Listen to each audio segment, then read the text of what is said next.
Émission spéciale depuis les 12e journées nationales d'études et de formation avec le GIT, groupement des infirmiers du travail, depuis le Kind Arena de Rouen. Nous sommes toujours à Rouen au Kind Arena pour les 12e journées nationales d'études et de formation. Une journée qui, pour nous et pour vous, s'achève puisque nous arrivons au terme de cette première journée d'ouverture en vous rappelant qu'il y a 3 jours sur ce forum puisque ça dure les 7, 8 et 9 juin. 12e journée nationale d'études et de formation avec le comité d'organisation, le GIT, représenté ici par une de nos invitées puisqu'elles sont deux.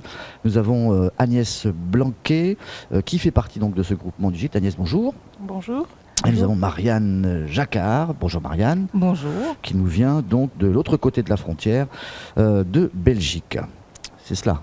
C'est exactement. Bon. Et vous représentez en fait toutes les deux un peu le rôle et la place de l'infirmière, on va dire européenne, puisqu'il y a une connotation très Europe dans notre débat final d'aujourd'hui.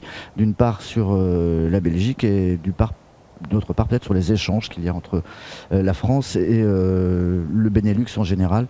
Marianne Jacquard va peut-être nous en dire un peu plus. Des échanges qui se font principalement entre la France et la Belgique depuis combien de temps ?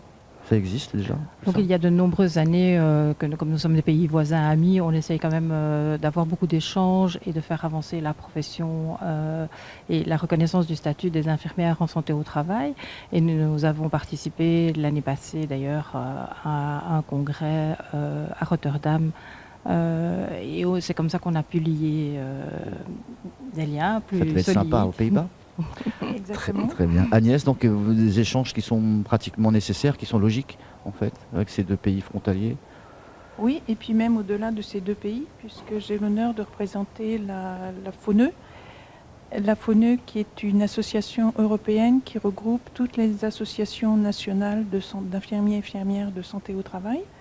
Et Marianne parlait de Rotterdam, en fait c'était un congrès qui était organisé par la FONE, donc ouvert à tous les participants européens. Tous les pays européens et pas que les pays francophones en fait. Non, puisqu'en fait la langue est l'anglais en fait. D'accord. La différence, pour rentrer dans le vif du sujet, entre ce qui se passe chez vous en Belgique et en France, justement, là rien qu'au niveau de l'organisation, du GIT, etc. Est-ce que vous avez des groupements aussi d'infirmières de santé au travail ? Alors moi je représente en fait l'association francophone des infirmières en santé en Belgique.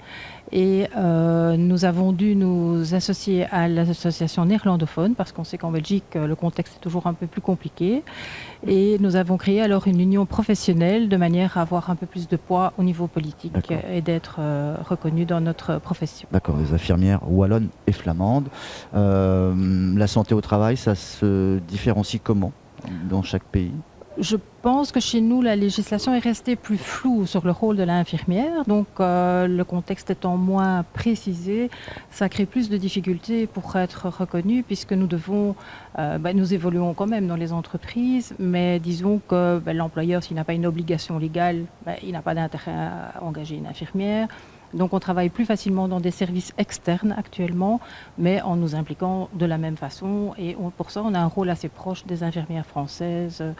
Quand on voit ce qu'elles développent comme mission et comme rôle, nous travaillons quand même fort de la même façon, mais avec une reconnaissance plus difficile à acquérir.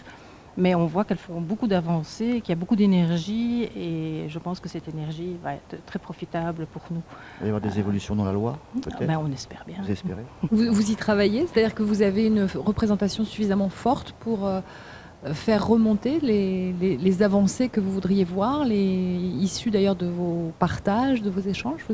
On y travaille beaucoup actuellement et d'ailleurs notre journée de formation à nous en Belgique sera le 12 octobre et nous avons le thème de la réintégration au travail, disability management, et nous le faisons en collaboration directement avec le ministère de l'Emploi en disant que ce sera peut-être une façon quand même de les sensibiliser à notre rôle en les impliquant dans notre journée de formation. Pourquoi ça va moins vite chez eux qu'ici ?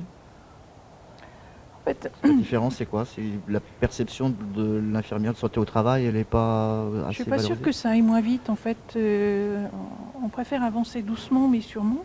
Et par exemple, la FONE encadre toutes ces avancées dans les différents pays. Mais on a vraiment des niveaux très disparates. Et par exemple, au niveau des heures de formation de spécialité d'infirmiers de santé au travail, selon les pays, on va de 100 heures de formation demandée à 3000 heures selon les pays.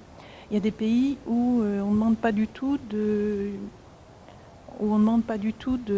formation en fait. D'accord. Et les rôles et les missions peuvent être vraiment disparates. C'est pour ça que la FONE a travaillé sur un document qu'on a appelé le Core Curriculum.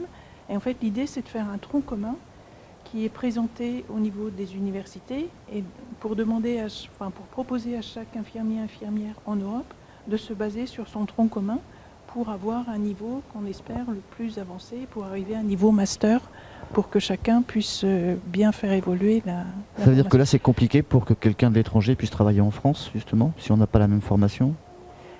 Ben oui. Ça peut pas se faire pour le Et moment. même en France, en fait, le niveau de formation, par exemple, n'est pas le même demandé d'une université à l'autre, d'une région à l'autre en France. Oui, donc j'allais aborder la question de la réforme LMD en fait. Donc l'idéal, ce serait que vous arriviez à vous caler là-dessus sur la formation des infirmiers, parce on a eu l'occasion d'en parler en cours des différents débats aujourd'hui sur le fait que la reconnaissance du métier d'infirmier de santé au travail passait aussi par cette qualification, ces critères de formation qui sont assez avancés en France, qui sont aussi un petit peu rigides, hein, on a eu l'occasion de l'entendre, mais du coup vous visez plutôt, si je comprends bien, cette montée en compétences, cette montée en qualification à l'image de ce que fait la France. Exactement, Voilà. parce que nous avons profité donc du fait que les études vont passer de 3 à 4 ans au niveau de la formation infirmière de base, de vouloir qu'il y ait dans le tronc commun des 3 premières années, en tout cas, une approche de la santé au travail, et dans la 4e année, un module de spécialisation, de manière à reconnaître la spécificité de l'infirmière en santé au travail et qu'on soit reconnu comme expert dans le cadre de l'équipe pluridisciplinaire. Et au niveau des diplômes, pareil, donc disparité, différence, pas de master, etc. Tout à fait. Alors moi, je suis très étonnée au niveau des on a 2 meetings par an au niveau de la FONE.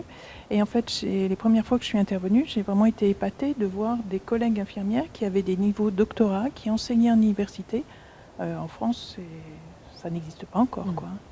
Donc voilà, notre idée, c'est vraiment de lever, d'attirer vers le haut, et que pour obtenir notre niveau de reconnaissance, effectivement, on puisse avoir vraiment une reconnaissance universitaire.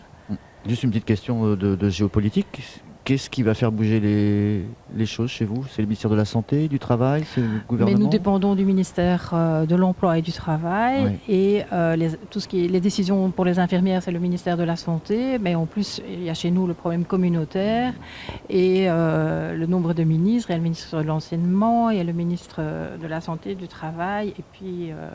voilà, avec ça, on a... Il faudrait une ministre des infirmières.